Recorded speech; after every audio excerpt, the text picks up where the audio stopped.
Buenas tardes, ¿Sí? profesora. Podemos pasar a la siguiente diapositiva, por Muy favor. buenas tardes, chicos. Bueno, seré conciso y breve. En realidad, bienvenidos, chicos de YouSitter, a lo que es esta otra nueva sesión correspondiente a lo que es el tema que vamos a abordar el día de hoy. El tema, lo que es, pues, el tema a tratar es delitos contra la vida, el cuerpo y la salud. Mi nombre es Abraham Emanuel Arana Gomán. Soy parte del consejo directivo de lo que es la investigación, parte del consejo directivo de investigación, perdón. Y bueno, voy a presentar a lo que es, pues, dando pase a la profesora, la doctora en realidad, Tatiana Rosas Angulo, en la cual pues va a dar inicio a lo que es la nueva sesión del tema ya asignado. Muy buenas tardes, doctora. Un gusto poder compartir cámara y con todo el grupo de YouSitter. Muchas gracias por eso. Gracias a todos, gracias por estar conectados. Disculpen el retraso en primer lugar. Las fallas técnicas que los abuelitos de mi edad no estamos acostumbrados. Pero bueno, ya estamos aquí. Ahora, lo que vamos a tratar el día de hoy es sobre el delito de homicidio, ¿verdad? Vamos a hablar de algunos aspectos generales respecto del delito de homicidio. ¿Sí? A ver. Eh, en primer lugar, el delito de homicidio se encuentra tipificado o se encuentra desarrollado dentro del Código Penal en los artículos 106 al 113. ¿De acuerdo? Este delito, este tipo de delito, ¿qué es lo que va a reprimir? ¿Qué conducta es la que va a reprimir? La conducta que va a reprimir es va a reprimir la acción o omisión que corta la vida del sujeto pasivo. ¿Qué quiere decir? En el delito de homicidio, primero, ¿qué bien jurídico estoy tutelando?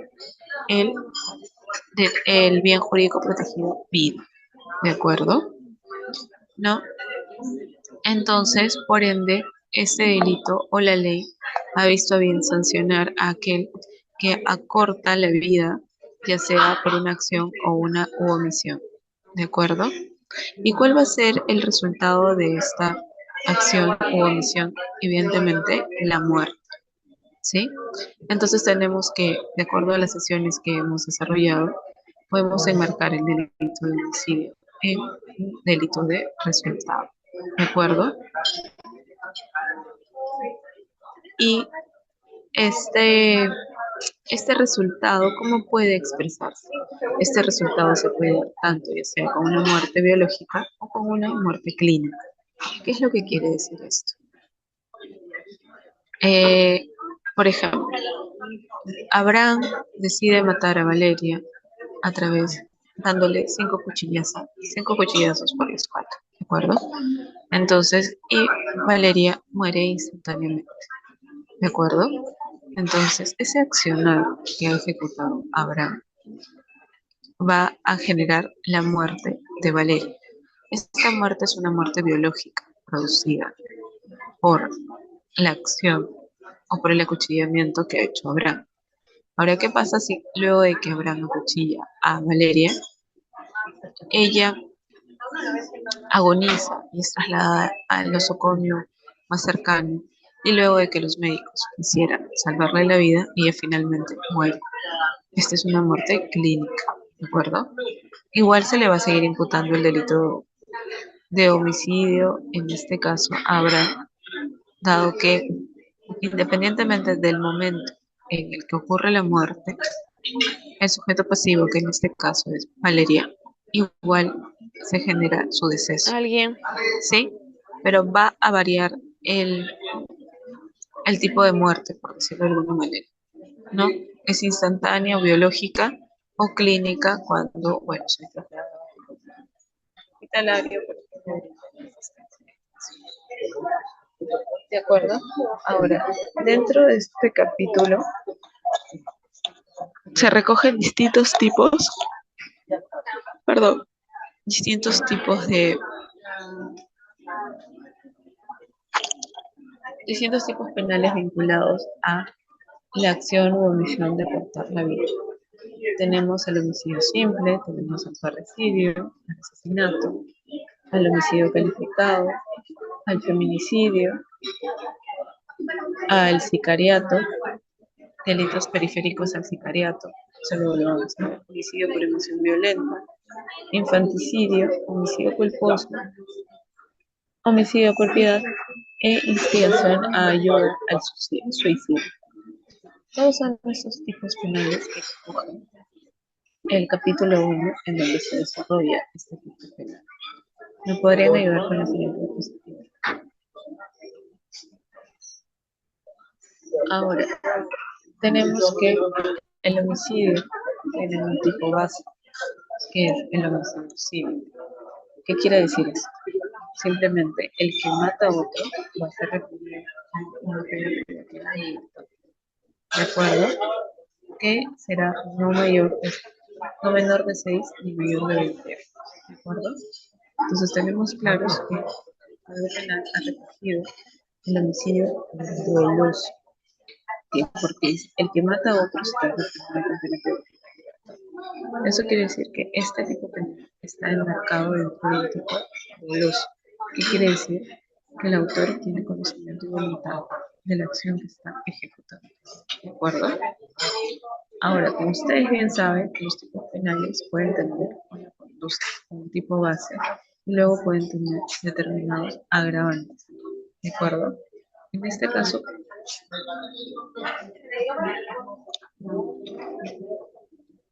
en este caso los agravantes se encuentran desarrollados dentro del artículo 7 del Código Penal y dentro del artículo 108 del Código Penal. ¿Qué es lo que establece el tipo agravado? Este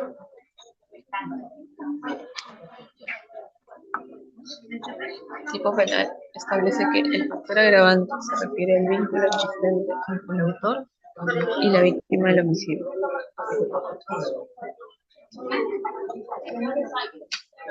¿Qué quiere decir esto? ¿Alguien tiene una idea o lo menos?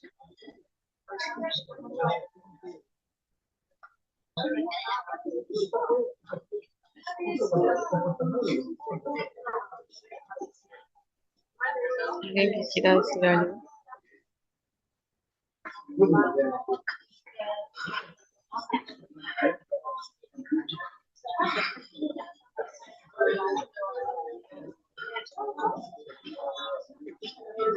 Este tipo penal lo que va a determinar es para que yo pueda clasificar la conducta,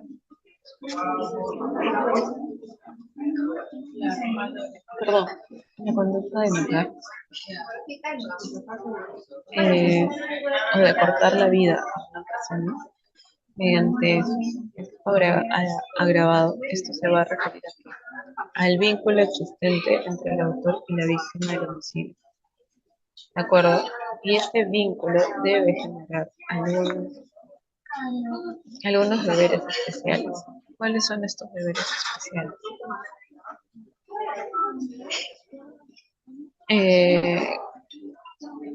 Deberes especiales de protección, de respeto y de solidaridad. ¿De acuerdo? ¿Y a qué personas podrían ser posibles de cometer el delito de homicidio? Mediante o de forma agravada. Podrían ser los ascendientes, los descendientes, ya sea natural o adoptivo, o con quien se sostiene o haya sostenido una relación conyugal o de convivencia. Aquí ya te están dando un marco. Primero te están diciendo que el homicidio es un tipo penal que protege la vida y se sanciona a aquel que la corta. ¿De acuerdo? Luego de esto tenemos que este tipo penal tiene agravantes. ¿De acuerdo? ¿Cuáles son estos agravantes? ¿O a qué va a ser referirse el agravante? Al vínculo que va a existir entre el autor y la víctima. ¿De acuerdo? ¿Y qué es ese vínculo? ¿O con quién yo tengo ese vínculo? Dentro del tipo penal se van a considerar a los ascendentes, a los descendientes, naturales o adoptivos. Ojo, antes solamente eran los naturales, ahora también se están incluyendo a los adoptivos. O con quien sostiene o haya sostenido, perdón, una relación conyugal o de convivencia. ¿De acuerdo? Entonces, el tipo grabado me incluye a ascendientes, descendientes, no importa si son naturales o adoptivos, y aquellos que no solamente estén sosteniendo, sino que hayan sostenido una relación conyugal o de convivencia. Esto es importante, ¿de acuerdo? Porque dependiendo del supuesto en el que encajes, es que el tipo agravado va a llevar o va a ser pasible de que se sancione con una mayor o una menor pena, ¿de acuerdo? Ahora, tenemos que los tipos agravados además se han desarrollado en el artículo 108 del Código Penal. ¿Cuáles son estos? El artículo 108 establece que quien mata a otro concurriendo la ferocidad, la codicia, el lucro o por placer para facilitar u ocultar otro delito con gran crueldad o alevosía por fuego, explosión o cualquier otro medio capaz de poner en peligro la vida y salud de otras personas.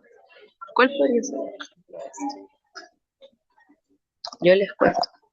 Yo hace muchos años, como les dije, juzgado, ¿no? Y en este caso, esta no calificaría en este momento como delito de homicidio.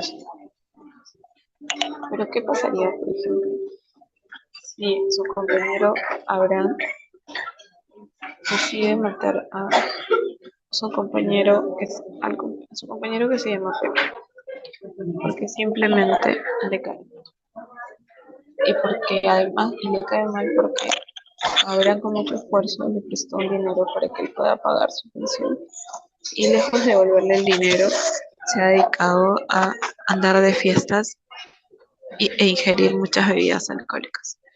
Entonces Abraham decide matarlo, pero él quiere matarlo y como quiere vengarse de él, entonces lo tortura. Agarra, lo invita a su casa para comer y en eso le da un somnífero. Él se levanta, lo amarra y le empieza a torturar. Y le dice que por cada día de atraso es un castigo. Y empieza a esconderle las uñas, empieza golpeándolo, poniéndole electricidad en el cuerpo, entre otras cosas, ¿no? Y luego Abraham se retira y posteriormente es atrapado por la policía. Y el chico, su amigo, termina muerto por culpa de tanta tortura. ¿De acuerdo? Entonces, en ese supuesto estaríamos dentro del artículo 108.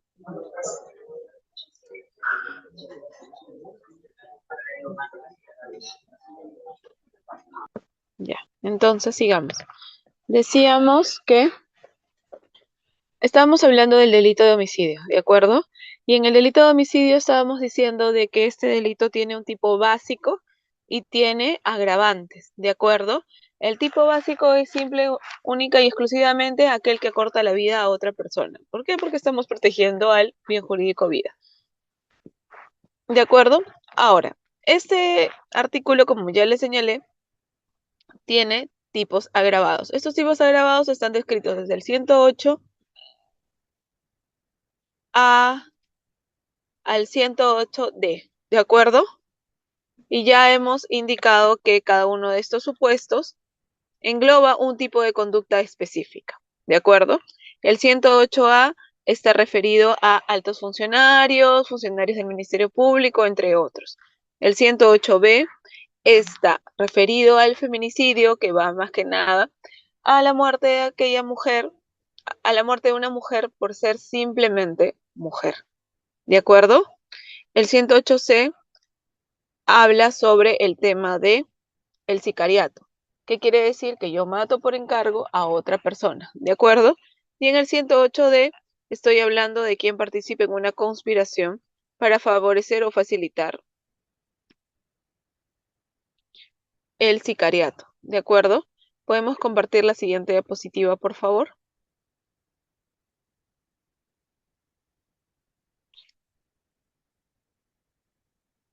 Ahora, existen, así como el delito de homicidio tiene tiene agravantes, también tiene atenuantes. ¿Cuáles son estos atenuantes? El homicidio por emoción violenta, el infanticidio y, ¿qué más? El homicidio piadoso. ¿De acuerdo? ¿Qué quiere decir esto?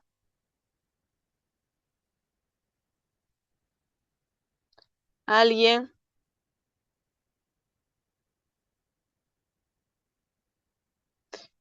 Homicidio por emoción violenta.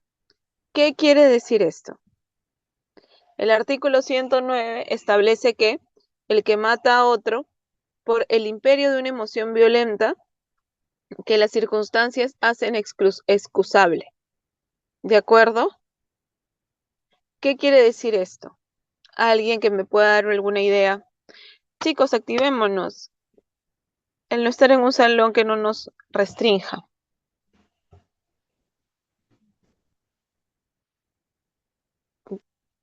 Georgette, te escucho. Así, justo le quería preguntar, ¿y cuál es exactamente la diferencia entre un agravante y un atenuante? Ya. El agravante es aquel que va a implicar una mayor pena cuando tú cometes el delito. ¿De acuerdo? Y el atenuante es aquel que va a buscar una menor pena cuando tú cometes el delito. ¿De acuerdo? Por ejemplo, si el delito de homicidio tiene una pena privativa de libertad de 0 a 5 años, el agravante te va a decir aquel que mata a una mujer por su sola condición de mujer será reprimido con pena privativa de libertad de 10 a 20 años. ¿De acuerdo? Va a implicar una mayor aplicación de pena hacia el sujeto activo. ¿De acuerdo? Y el atenuante es aquella conducta o aquel supuesto que va a hacer que apliques una menor pena. ¿De acuerdo? Por eso es que ustedes, si se dan cuenta, ¿alguien puede leer el artículo 108b, por favor? Claro. 108b, feminicidio. Será reprimido con pena privativa de libertad no menor de 20 años el que mata a una mujer por su condición de tal en cualquiera de los siguientes contextos. Ahí nos quedamos. Dice no menor de 20 años, ¿de acuerdo? ¿Pueden leerme el artículo de homicidio tipo base? A ver, 107. sí. 106. 7 o 106. 106. 106. 106.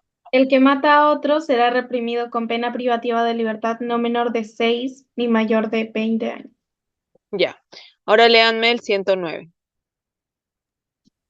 El 109 dice: el que mata a otro bajo el imperio de una emoción violenta que las circunstancias hacen excusable. Será reprimido con... Será reprimido con pena privativa de libertad no menor de 3 ni mayor de 5 años. Ya. Entonces, muchas gracias, corazoncito melocotón. Ahora, entonces, en base a lo que ha leído su compañera, ¿qué tenemos? El tipo base me manda una pena máxima de 20 años, ¿no es cierto? El agravante me manda una pena hasta de 20 a o hasta, los escucho, chicos,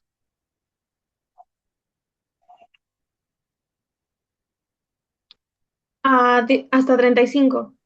hasta 35. Y el atenuante me baja hasta de 3 a 5 años, ¿no es cierto? Ujú.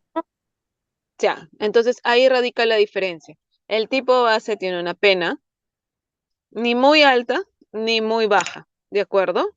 Entonces el atenuante y el agravante van a ir de la mano. ¿Qué quiere decir? Mi tipo base me dice cuánto es lo mínimo y lo máximo que puedo aplicar a esta conducta.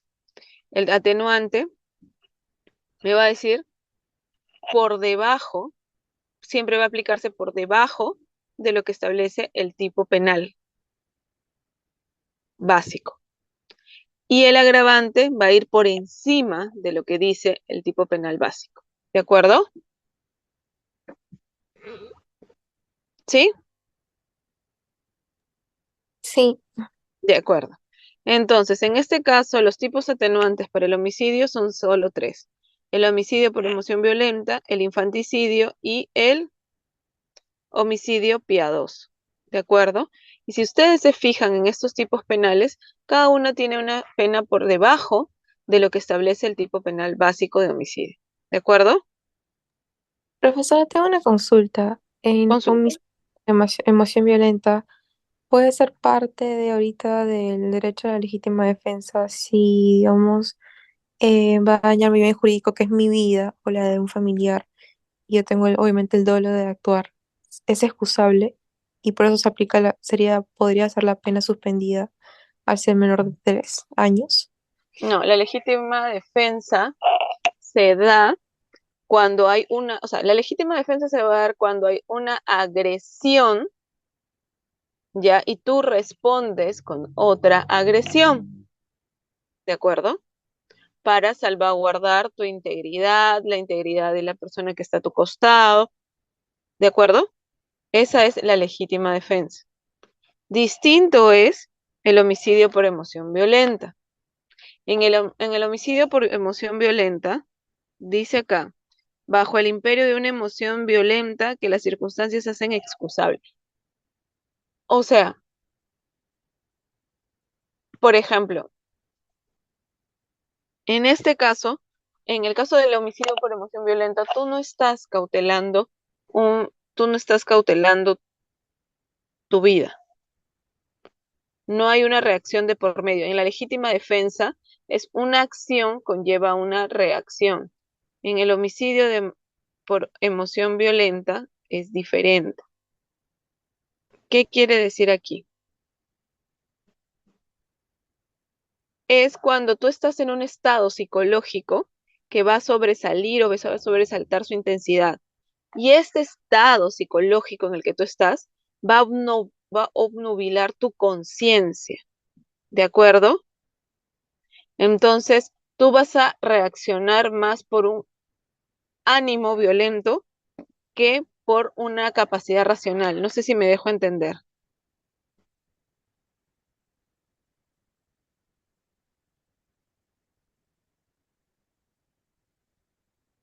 ¿Alguien me escucha?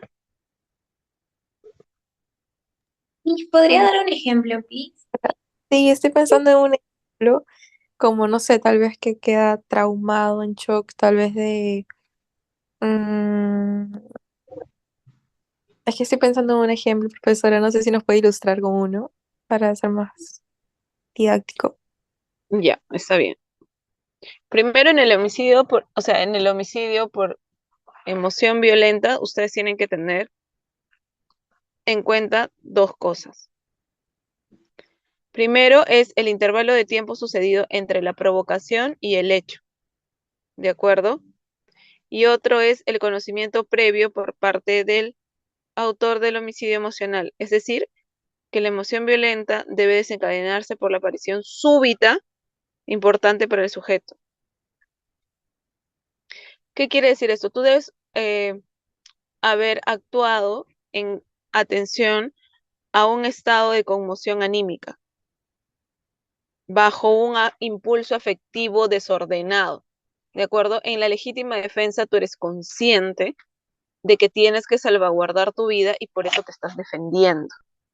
En la emoción violenta no. Tú entras en un estado psicológico en el cual no estás razonando, ¿de acuerdo? Solamente estás actuando por imperio de tus emociones, única y exclusivamente, ¿de acuerdo? Y es en atención a ese, a esas emociones que estás teniendo en ese momento que tú reaccionas. Tú en el homicidio por emoción violenta, tú no estás salvaguardando tu vida, tu integridad, no. Tú estás actuando única y exclusivamente llevado por tus emociones y estás dejando de lado tu conciencia y tu racionalidad. En la legítima defensa, tú no pierdes un estado de racionalidad. Al contrario, tú eres consciente de que te tienes que defender y por eso es que actúas y respondes contra esa acción que te están ejecutando. ¿Sí? Ahora, ¿cuál sería un ejemplo de homicidio por emoción violenta?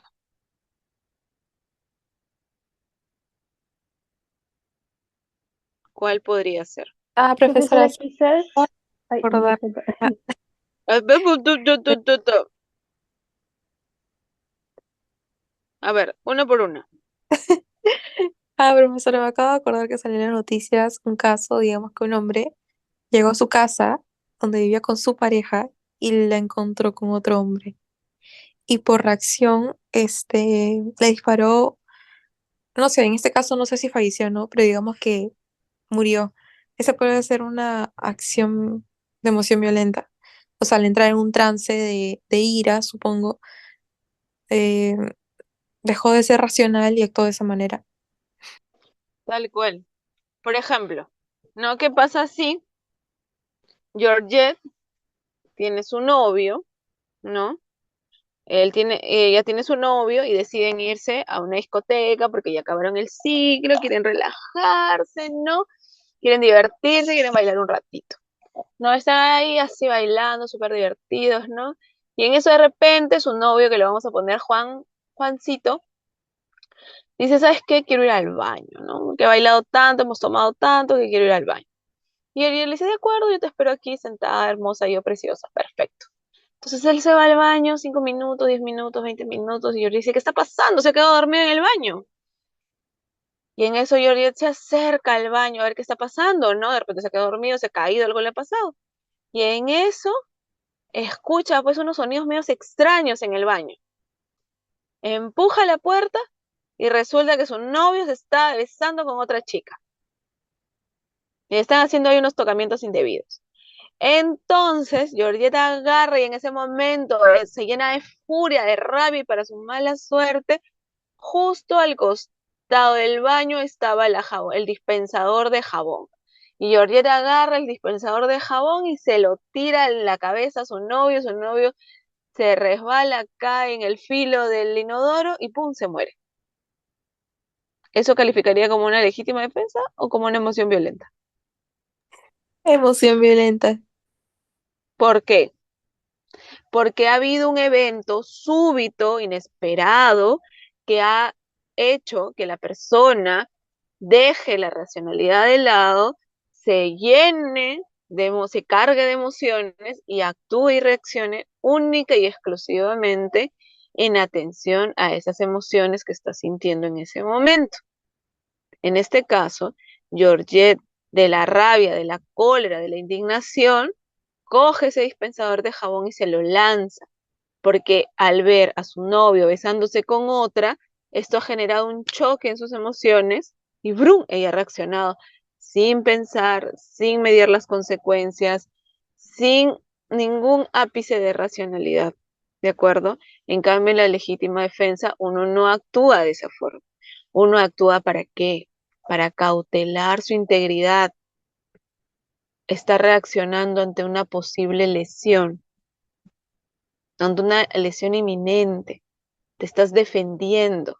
En el homicidio por emoción violenta tú no te estás defendiendo.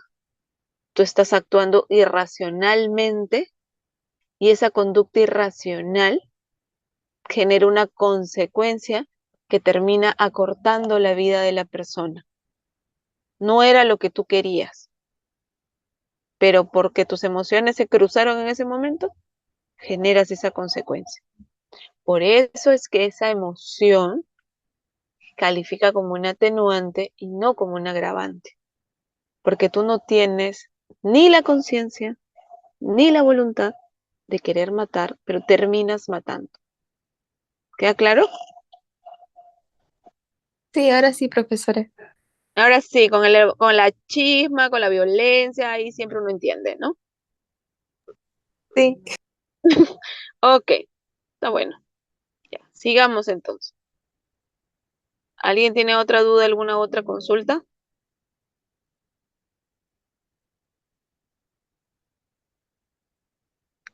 ¿Mm? Sí, no. Claro, Miss. ¿Mm? Todo claro. Ok.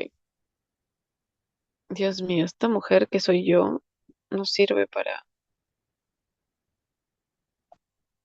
lo virtual, de verdad. Ahora.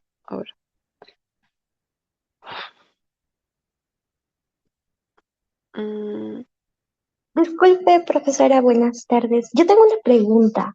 Eh, pregunta. en concerniente a la legítima defensa, lo que tengo entendido es cuando mi vida está en peligro, puedo usar, digamos, la misma arma que la persona que me está atacando. Por ejemplo, digamos, alguien me roba con arma blanca, pero yo tengo un arma como una pistola, por ejemplo, y podría usarlo para legítima defensa o estaría en desproporción con la persona que está atentando contra mi vida.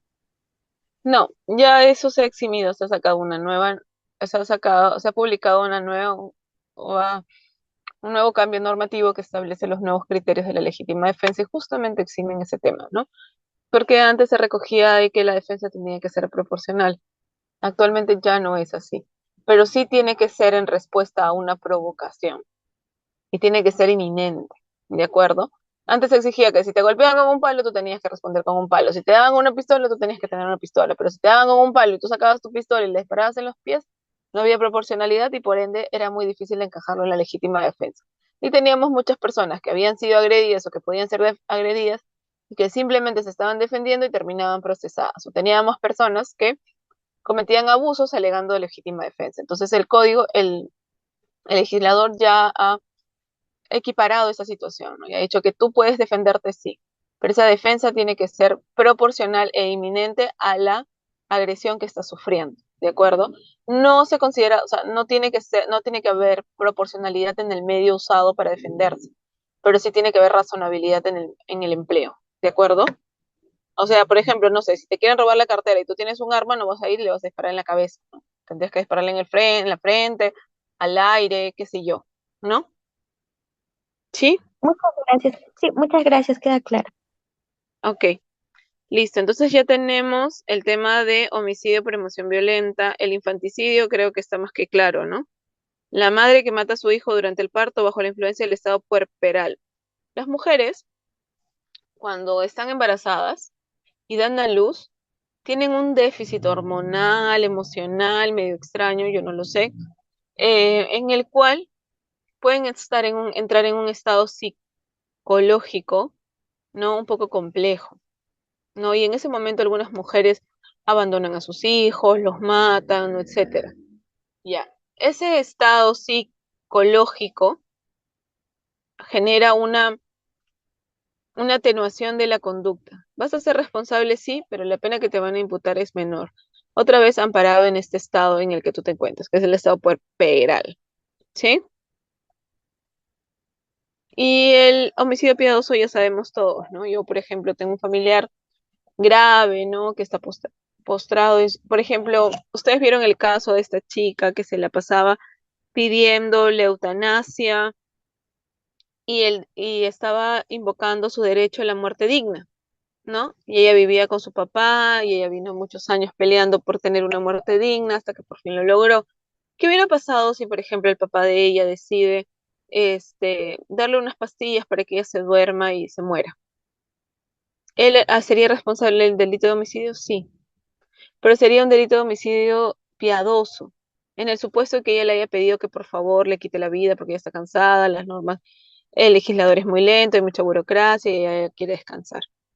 En ese caso se configuraría el delito de homicidio piadoso, ¿de acuerdo? Y estos otra vez son tipos penales que entran dentro de la clasificación de los delitos de homicidio, pero son delitos con atenuantes, por ende la pena va a ser mucho menor a lo que establece el tipo base. ¿Sí? ¿Podemos pasar a la siguiente diapositiva, por favor?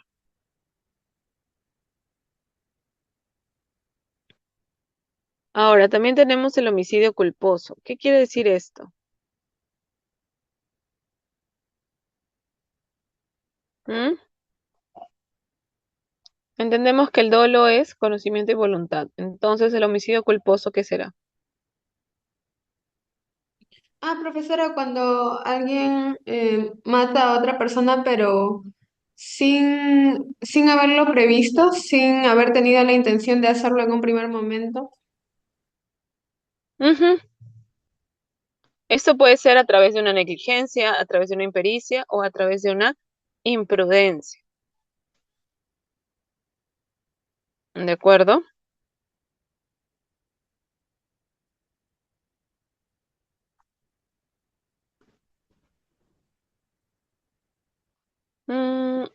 ¿Algo más que quieran saber ahí?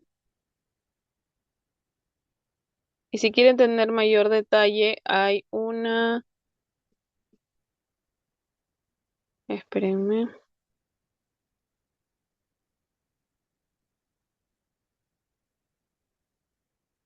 No, yo tenía una jurisprudencia por ahí, pero no la tengo. Homicidio culposo, por ejemplo, podría ser si es que yo vivo en un penthouse en el 50 piso y se me cae una maceta súper grande y después abajo le cae a la cabeza una persona y se muere. ¿Eso? Porque no tuve la intención ni la voluntad de matarla, pero igual. Y si hago que te pregunto. Sí, yo creo que sí. Yo creo que ese es el ejemplo más claro de homicidio culposo. Profesora, otro ejemplo también puede ser, digamos, un grupo de amigos que tal vez son inconscientes por la edad, menores, bueno, mayores de edad, para poner más claro. Mm. Están así, no sé, por la Panamericana, tal, y se ponen a jugar retos. Y dicen, no, que si cruzas la calle, tal cosa, y por ese incentivo, ¿no? De actuar, el otro cruza y lo atropellan y muere. Puede ser un homicidio culposo el haber incentivado este acto, no sé, podría encajar. ¿Ustedes- ¿Qué opinan ustedes, chicos? ¿Podría encajar? ¿Qué piensan?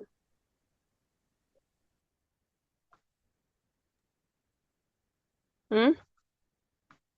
Y pongo el ejemplo porque casi siempre, o sea, al estar en una vía, digamos, la Panamericana, el conductor que maneja no sería el culpable porque la misma víctima se pone en riesgo. Por eso encajó en que puede ser el culpable el amigo, ¿no? Como homicidio culposo. ¿Qué opinan ustedes, chicos?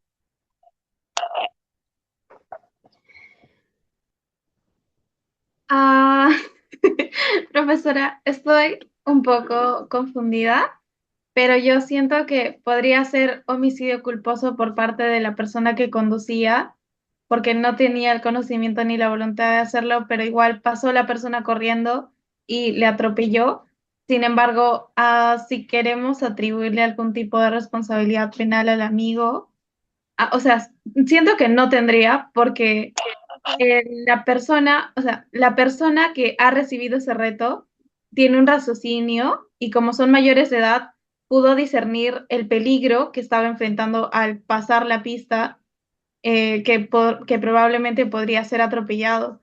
Entonces creo que el homicidio culposo podría ser por parte de la persona que estaba conduciendo el carro y no se dio cuenta.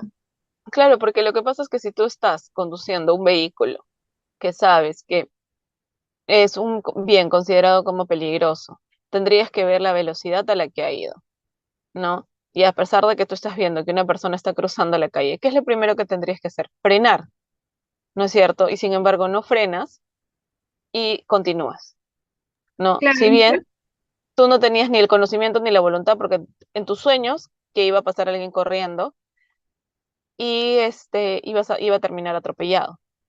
Pero tú como ser humano también diligente que estás con un vehículo, ¿no? También eres responsable de tu actuar.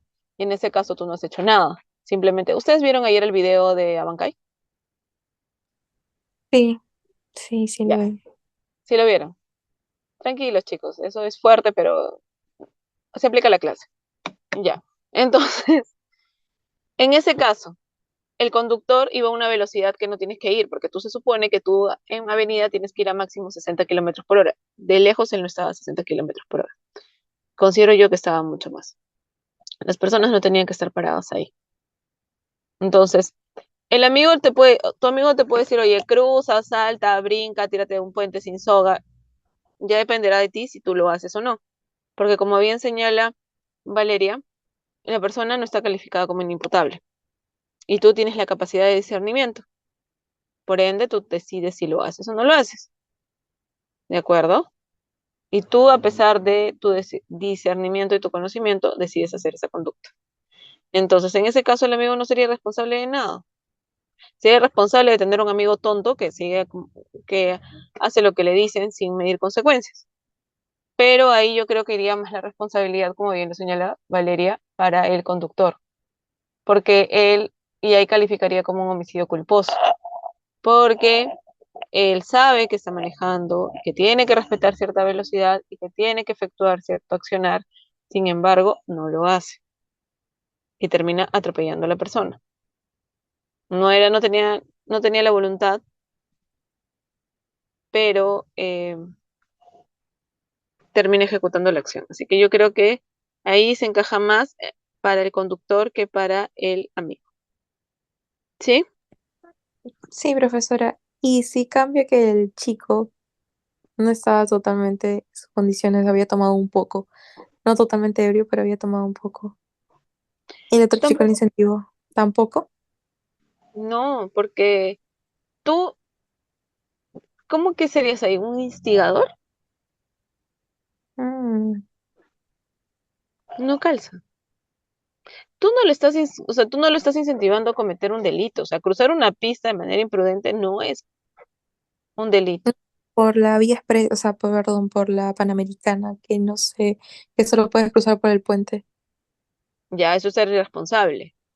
Ajá. O Pero sea, eso no, yo no calza. consideraría que no. Salvo otro parecer. No sé qué opinan ustedes, chicos. Ujú. Hoy día todos están así como que peleándose por hablar. Una cosa de locos. ¿Sí? ¿Les queda claro, chicos? ¿Sí? Sí, no saben, no opinan. Sí, claro. Incluso Claro, si es que no podía, o si es que se le malograron los frenos, podía tal vez evitar atropellar a esa persona cambiando de carril, no sé. Es que lo decía profesora porque, o sea, casi ¿A siempre en quién, este a quién le ha yo pasado, corazón? ¿A quién le ha pasado? Cuéntame. no me refiero como, digamos que ya se pasó así, ¿no? Pero digamos que la mamá dice, o sea, pueden tipificarlo como homicidio culposo, pero al final las pruebas todo dicen, no, sabes que el conductor no tiene la culpa, entonces también a esta víctima se le puede imputar porque debió haber preveído y el conductor no tiene la culpa porque era de noche, tenía sus luces, iba a buena velocidad, al estándar, y aún así el chico falleció. Claro, sí, no Entonces, es culpa de nadie, el, es culpa de... pero el abogado busca, y dice, entonces quiero culpar al presente, ¿no? Diciendo, no, señora, que este chico fue el que... Corazón, sí te eh, entiendo, pero nosotros somos abogados, entonces ajá. tenemos que ir por la parte racional. A ver, a ti te suena, te cuadra que una persona se tira a la pista y luego yo voy a responsabilizar a otra por la conducta que hace una persona. Mm, mm. Ya, ahí está tu respuesta. Listo. Pasemos a la siguiente diapositiva. Yo sé que la gente va a buscar misa y más los abogados queriendo sacarte plata, ¿no? Ayer estaba pasando por la Panamericana y habían Y vi. atropellado a alguien. Mm, Y no sé eso si no había... te cuento. Así que quedé traumada. Sí, me doy cuenta. No, pero hoy no. Ahora tenemos el delito de lesiones. Este delito está en el capítulo 3, artículo 121 al 124. ¿Alguien puede leer el tipo base, por favor?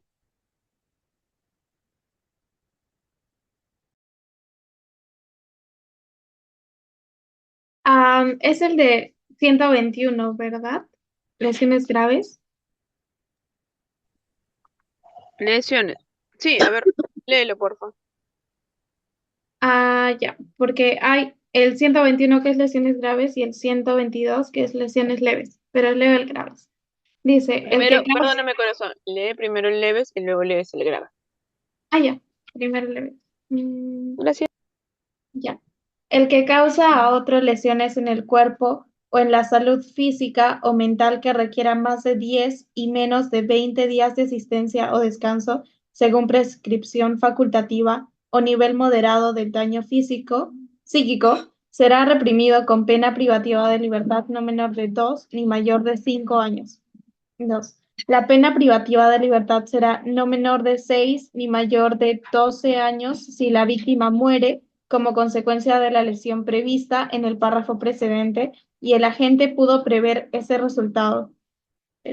La pena privativa de libertad será no menor de 3 ni mayor de 6 años e inhabilitación conforme a los numerales 5 y 11 del artículo 36 del presente código y los artículos 75 y 77 del Código de los Niños y Adolescentes según corresponda cuando. ¿Leo? ¿Sí? Bueno. A. La víctima es miembro de la Policía Nacional del Perú o de las Fuerzas Armadas, magistrado del Poder Judicial, del Ministerio Público o del Tribunal Constitucional o autoridad elegida por mandato popular o servidor civil y es lesionado en el ejercicio de sus funciones oficiales o como consecuencia de ellas. B. La víctima es menor de edad, adulta, mayor o tiene discapacidad y el agente se aprovecha de dicha condición. C. La víctima es mujer y es lesionada por su condición de tal en cualquiera de los contextos previstos en el primer párrafo del artículo 108b. D. La víctima se encontraba en un estado de gestación. E. La víctima es el cónyuge, excónyuge, conviviente, exconviviente, padrastro, madrastra, ascendiente o descendiente por consanguinidad, adopción o afinidad, me perdí, pariente colateral del cónyuge y conviviente hasta el cuarto grado de consanguinidad y segundo de afinidad, habita en el mismo hogar siempre que no medien relaciones contractuales o laborales o es con quien se ha procreado hijos en común, independientemente de que se conviva o no al momento de producirse los actos de violencia o la violencia se da en cualquiera de los contextos de los numerales 1, 2 y 3 del primer párrafo del artículo 108b. F. La víctima mantiene cualquier tipo de relación de dependencia o subordinación, sea de autoridad, económica, cuidado, laboral o contractual, y el agente se hubiera aprovechado de esta situación. G. Para cometer el delito, se hubiera utilizado cualquier tipo de arma, objeto contundente o instrumento que ponga en riesgo la vida de la víctima. H. El delito se hubiera realizado con ensañamiento o alevosía. Y si el agente actúa en estado de ebriedad, con presencia de alcohol en la sangre en proporción mayor de 0.25 gramos litro o bajo efectos de drogas tóxicas, estupefacientes, sustancias psicotrópicas o sintéticas. J. La víctima es un profesional o técnico o auxiliar asistencial de la salud que desarrolla actividad asistencial y es lesionada a causa del ejercicio de sus labores en el ámbito público o privado. 4. La pena privativa de libertad será no menor de 8 ni mayor de 14 años si la víctima muere como consecuencia de la lesión o que se refiere al párrafo 3 y el agente pudo prever ese resultado.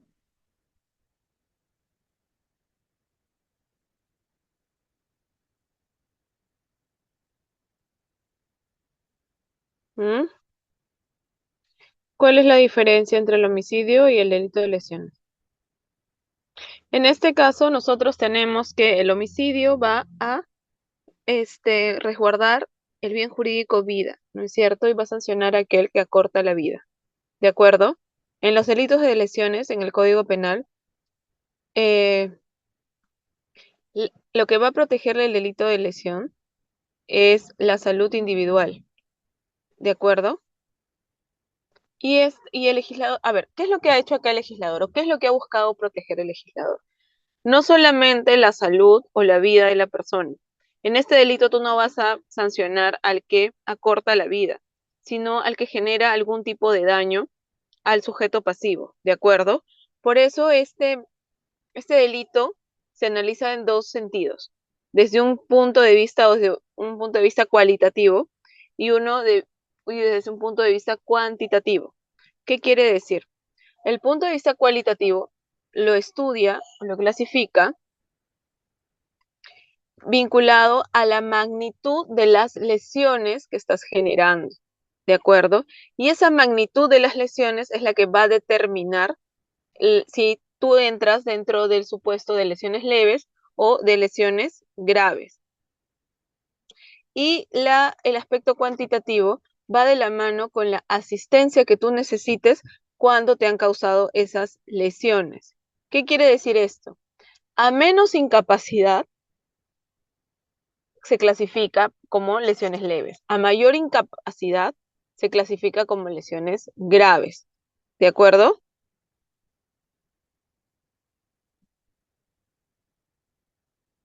¿Aló, están? Sí, Miss. Entonces tenemos que el criterio sobre la gravedad de las lesiones va a ser cualitativo, cuantitativo y un daño psíquico. En el cualitativo voy a tomar en cuenta la naturaleza y gravedad de la lesión que me han inferido.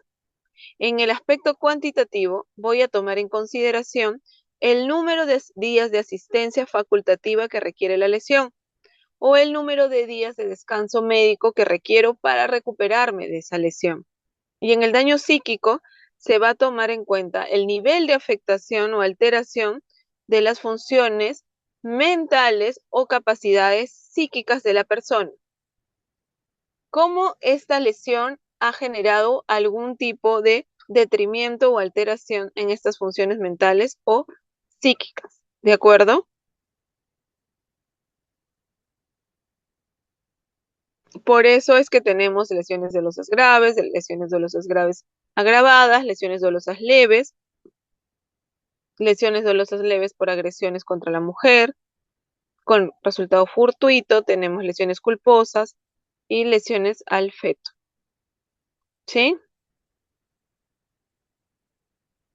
Pero además, este delito, al igual que el de homicidio, ha sido un delito que ha sido construido en base al resultado. Si yo no tengo un resultado, si no tengo una lesión palpable, visible, no podría hablar de dicho delito, ¿de acuerdo?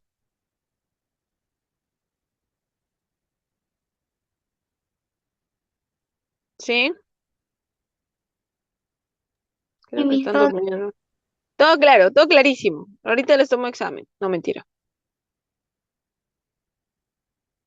¿Podemos pasar a la siguiente diapositiva, por favor? Ya. Aquí ustedes están hablando de lesiones graves. ¿Qué quiere decir? ¿Cuándo estamos ante una lesión grave?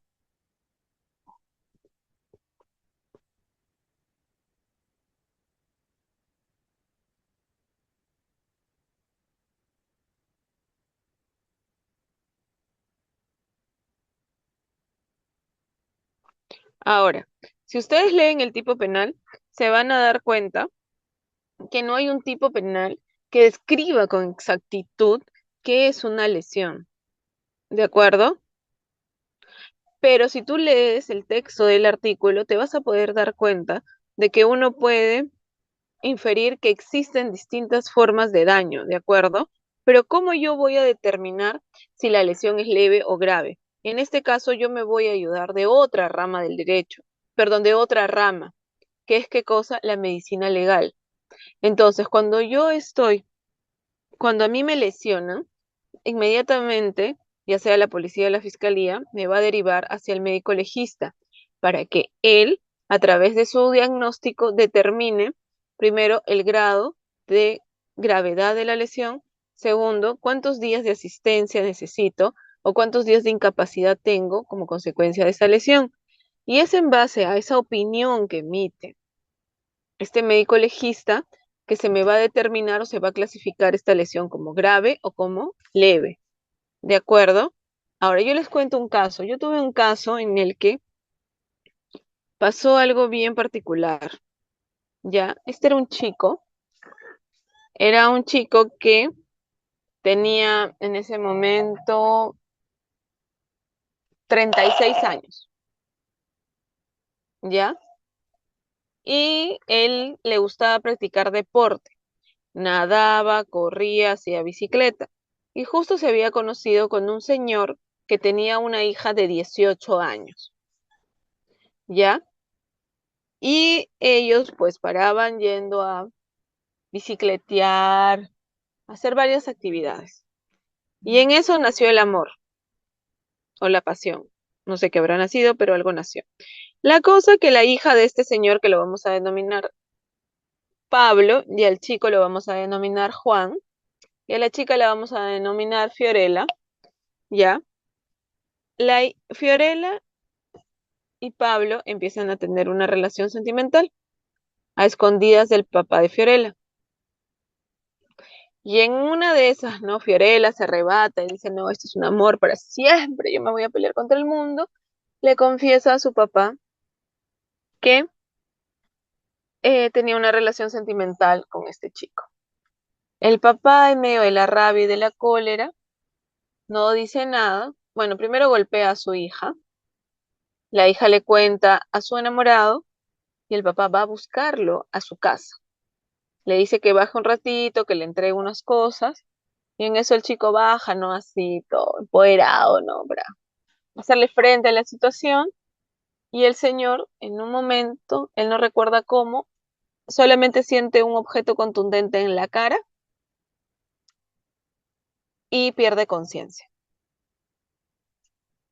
Él va a la comisaría a denunciar, casi pierde la vista porque se le iba a vaciar el ojo por el golpe que le había brindado. Y él va al médico legista y el médico legista le da unos cuantos días de incapacidad, unos 3, 4 días, y dice que lo clasifica como una lesión leve, no como una lesión grave. Entonces, ¿qué se hizo en ese caso? Se le intervino a esta persona en la clínica y luego a él se le tuvo que poner una placa en el rostro porque le había fracturado, fisurado el hueso de la cara. Nosotros tenemos un huesito debajo del ojo, ¿no es cierto? Ya, ese hueso se había fisurado y tenía que ser reemplazado por una placa. Ya, evidentemente eso no era bajo ninguna circunstancia, es una lesión leve. Entonces, con toda esa documentación, se presentó ante la fiscalía y la fiscalía hizo que se pasara de lesiones leves a lesiones graves. Las lesiones leves tienen menor pena que la lesión grave, ¿no? Entonces, en el Código Penal es muy nebuloso el tema de lesiones, ¿no? Lo único que te dice es una afectación al bien jurídico, pero ¿cómo vas a determinar si es una lesión leve o grave? A través de medicina legal o a través de informes médicos. Esa es la única forma, ¿sí? Y además tienes que considerar estos criterios. Em, Tienes que considerar si la lesión ha puesto en peligro inminente la vida de la víctima, si ha producido una mutilación, si causan incapacidad laboral o invalidez o anomalía psíquica permanente. Tienes que considerar esos elementos para determinar si es una lesión leve o una lesión grave. ¿De acuerdo? Y aquí en la diapositiva nosotros hemos colocado el artículo 121 que te habla sobre los supuestos que causan un daño grave en el cuerpo o en la salud física. Y acá te están diciendo, ¿no? Ponen en peligro inminente la vida, mutilan un miembro, un órgano, requieren 20 o más días de aislamiento psíquico, provocación de afectación psicológica. ¿De acuerdo? Y aquí están desarrollados los tipos agravados. ¿Sí? ¿Tienen alguna duda respecto a esto o no?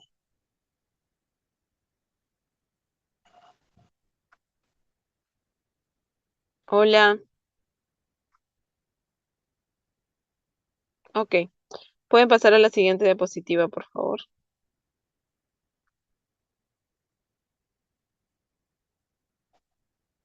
Acá estamos hablando de las lesiones leves.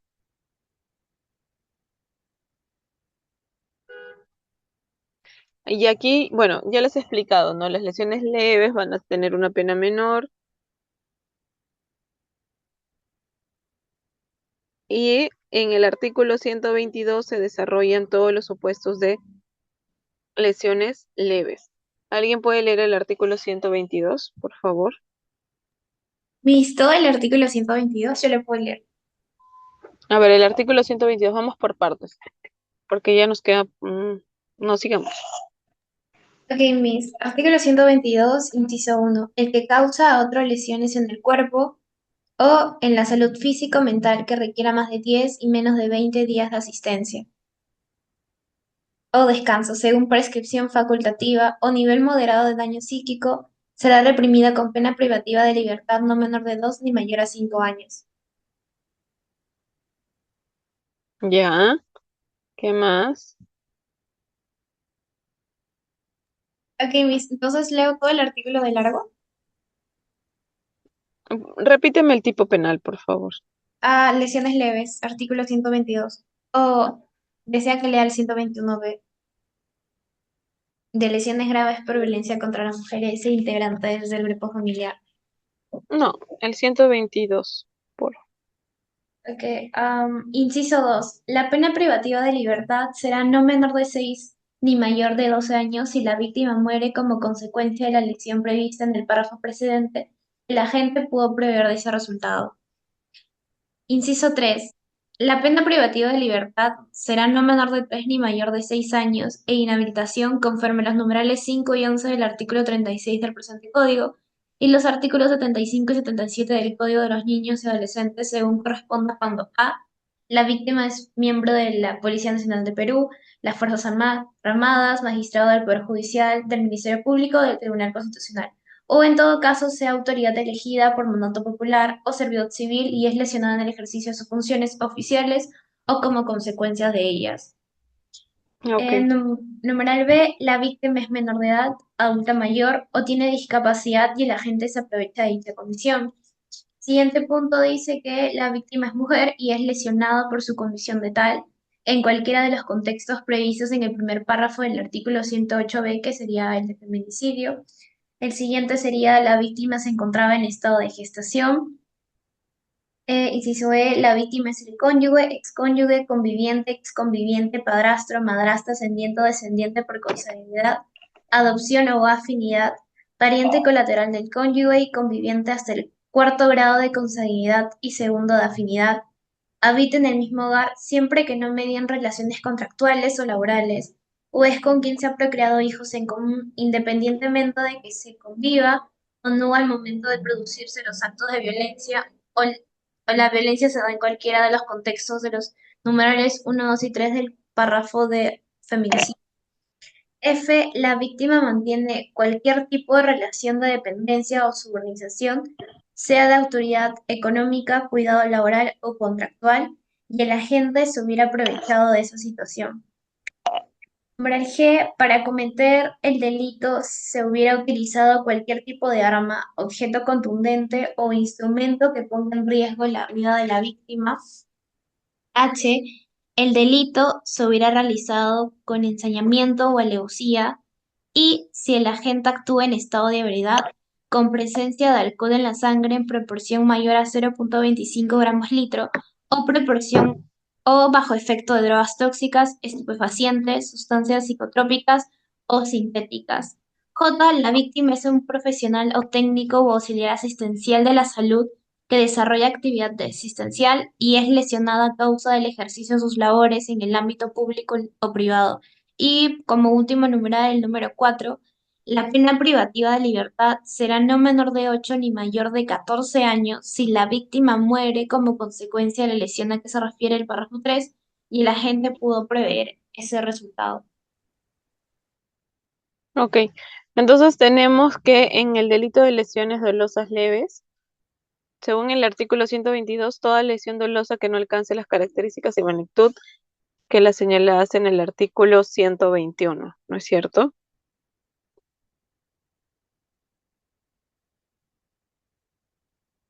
Las diferencias, chicos, entre el delito de lesiones graves y el delito de lesiones leves, es básicamente más allá de los supuestos que ha desarrollado su compañera, el punto clave en esto es el tema de los días que se declaran como incapacidad y y que el médico a cargo de revisar a la víctima determine, uno, los días de incapacidad, dos, el grado de la lesión. Esto simplemente va a ser determinante para clasificarlo. ¿De acuerdo? Ahora, porfa, pueden pasar a la siguiente diapositiva.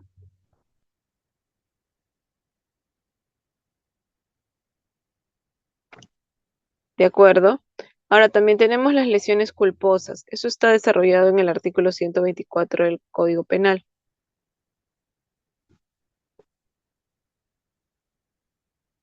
Dice acá que el que por culpa causa a otro un daño en el cuerpo.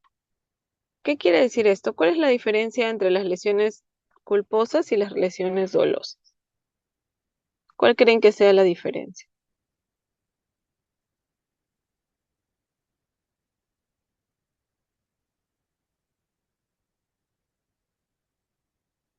¿Mm? Creo que ya tienen sueño, que no me hacen caso.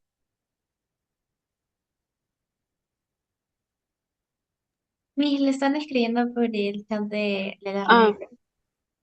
perdónenme, estoy acá con... Ustedes saben que su profesor es un...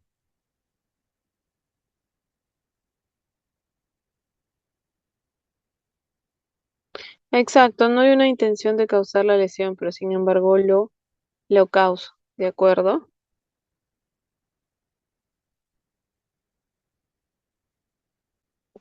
Esa es la diferencia. O sea, lo único que tienes que ver es si tú tenías conocimiento y voluntad de generar la lesión. Si esta es así, vas a clasificarlo entre una lesión leve o una lesión grave.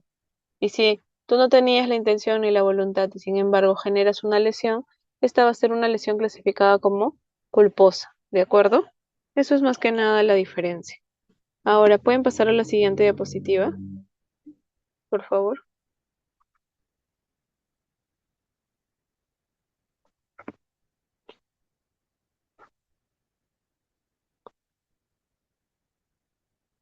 Ahora acá te hablan de, ya estos son otros temas adicionales que normalmente no se ven, ¿no? El artículo 124A que te habla sobre el daño al concebido, y ahí te dicen, ¿no? El que causa daño en el cuerpo o en la salud del concebido. ¿Cómo podría ser esto? Sanción de prisión de 1 a 3 años. ¿Qué pasa si, por ejemplo, la mujer está embarazada y el esposo la golpea en el estómago, ¿no? Y esto genera que, no sé, el bebé nazca con una deformación o se le genere alguna contingencia dentro del vientre de su mamá. Esto podría ser calificado como daños al concebido, ¿de acuerdo?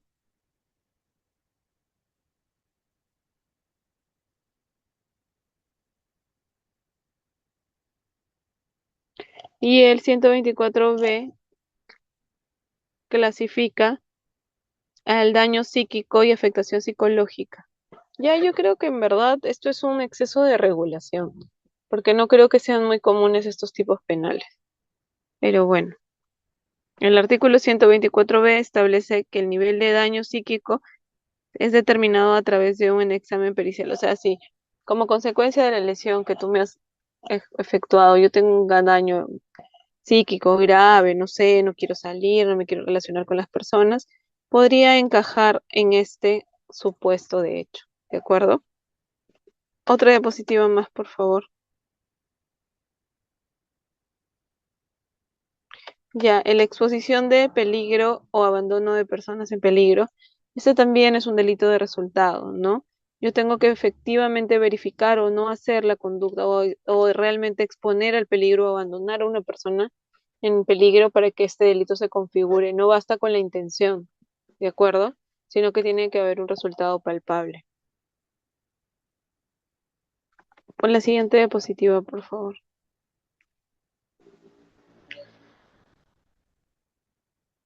Ya sabemos, ¿no? Exposición o abandono peligrosos, ¿no? Es como, por ejemplo, cuando, eh, ¿qué pasa si, por ejemplo, el metropolitano, eh, a ver, para que tengan contexto, los buses del metropolitano tienen que salir de un patio, ¿no es cierto? Ya sea patio norte o sea patio sur, ¿de acuerdo? Pero antes de que los buses puedan salir de patio, presentan fallas mecánicas. Tienen que ser revisados para garantizar de que no tengan fallas mecánicas. Porque si el bus tiene alguna falla mecánica, no debe salir a servicio, porque puede representar un peligro para los usuarios de dicho servicio, ¿de acuerdo? Sin embargo, ¿qué pasa, por ejemplo, si el supervisor de campo le toca revisar el bus de placa AIJ 345, ¿de acuerdo? Y por estar distraído con su celular, dice, bueno, ya que pase el bus, a pesar de que él detecta que ahí había una falla que podría generar alguna contingencia. Sin embargo, decide autorizar que el bus salga. Cuando el bus está en trayecto, llega a la estación Matelini y cuando va a parar a la siguiente estación, al estar en hora pico, el bus está lleno y se empieza a incendiar.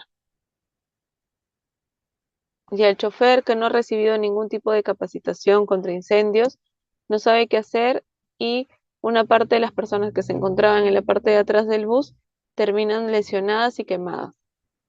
En este caso, ¿se podría configurar el delito de exposición al peligro? ¿Sí o no? Los escucho.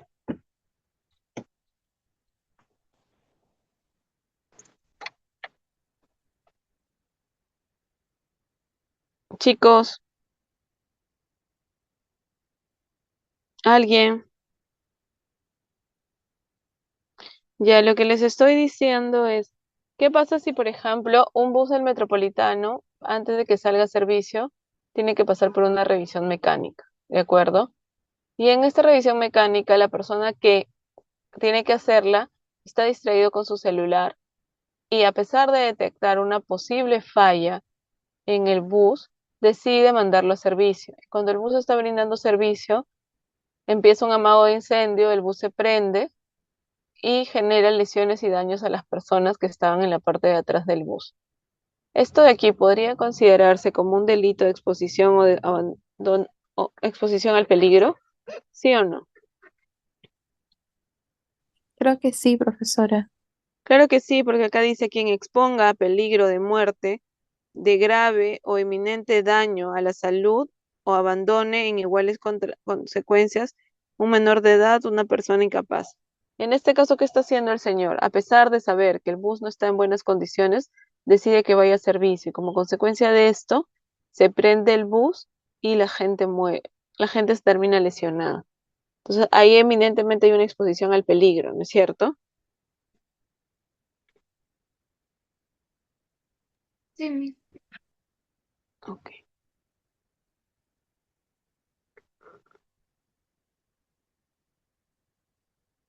Y ahora tenemos el homicidio, socorro y exposición al peligro. ¿Cuál es la diferencia? Por ejemplo, em, yo estoy gravemente herida y me llevan al Hospital Casimiro Ulloa y dicen que no me pueden atender porque yo no tengo SIS, sino solamente tengo seguro clínico y que debería ir a una clínica. Como consecuencia de esas idas y vueltas, yo fallezco en el camino. Ahí habría que configurarse el delito de omisión de socorro y exposición al peligro, ¿sí o no?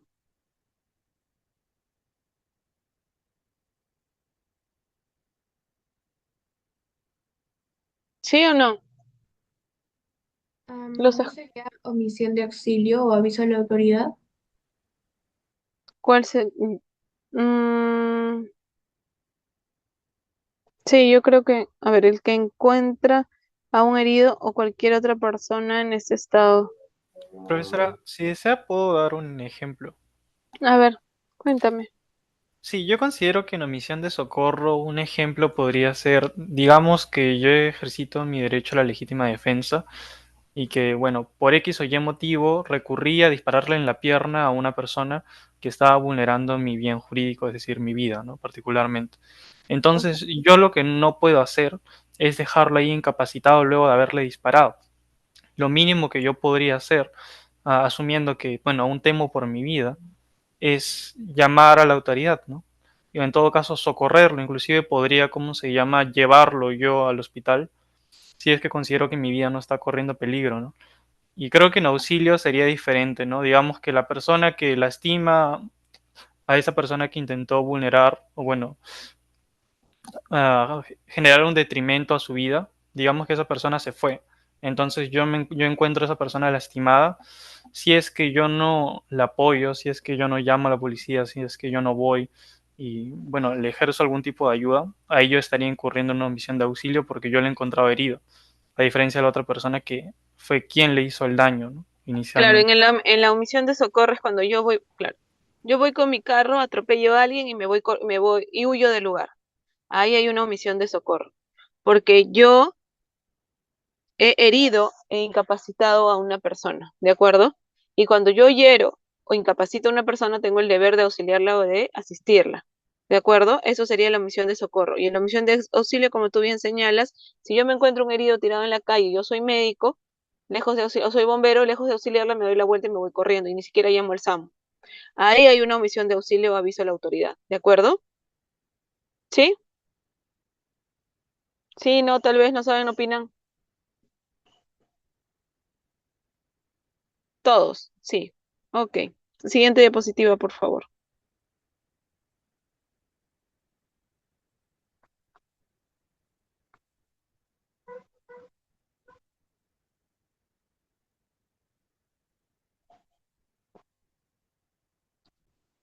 La anterior, por favor.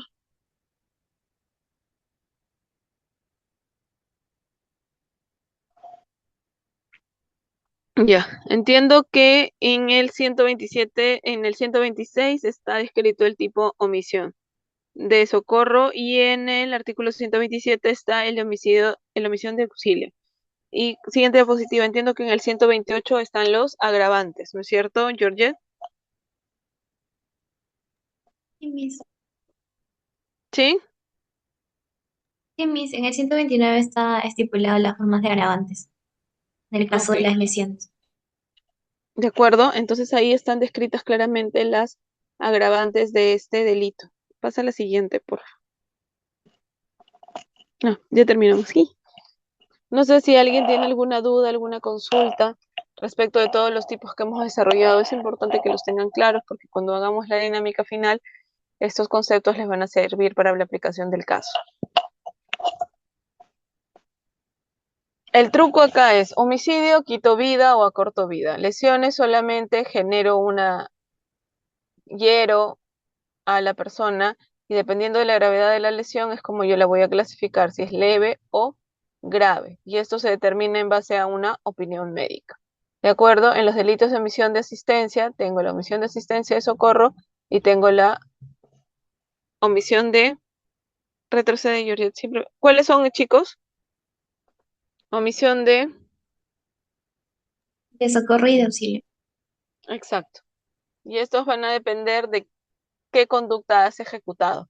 Y también se presentan agravantes en estos supuestos. ¿De acuerdo? ¿Sí? ¿Alguien tiene alguna duda? ¿Tiene alguna consulta? Hablen ahora o callen para siempre. Entendería que no tienen dudas ni consultas, ¿no? ¿Todo claro? Ok. Entonces, chicos, habiendo finalizado toda la exposición y que no tienen dudas ni consultas, creo que nos podemos quedar hasta aquí. Y muchísimas gracias a usted y a todos ustedes por participar y por ingresar a la sesión.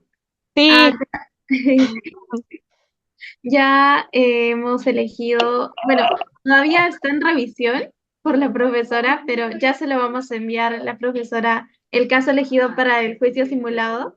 Entonces, ok. en cuanto la profesora nos dé la confirmación de que está bien elegido, se lo pasaremos por el grupo. Gracias, chicos. Gracias, chicos. Tengan un bonito fin de semana. Traten de descansar, ya que ya llegan sus finales. Igualmente, gracias, Gracias, profesora. chicos. Discúlpenme por los inconvenientes tecnológicos que su profesora ya saben que es una abuelita. No se preocupe. Cuídate. Un abrazo, chicos. Se les quiere. Gracias, Chao. Miss.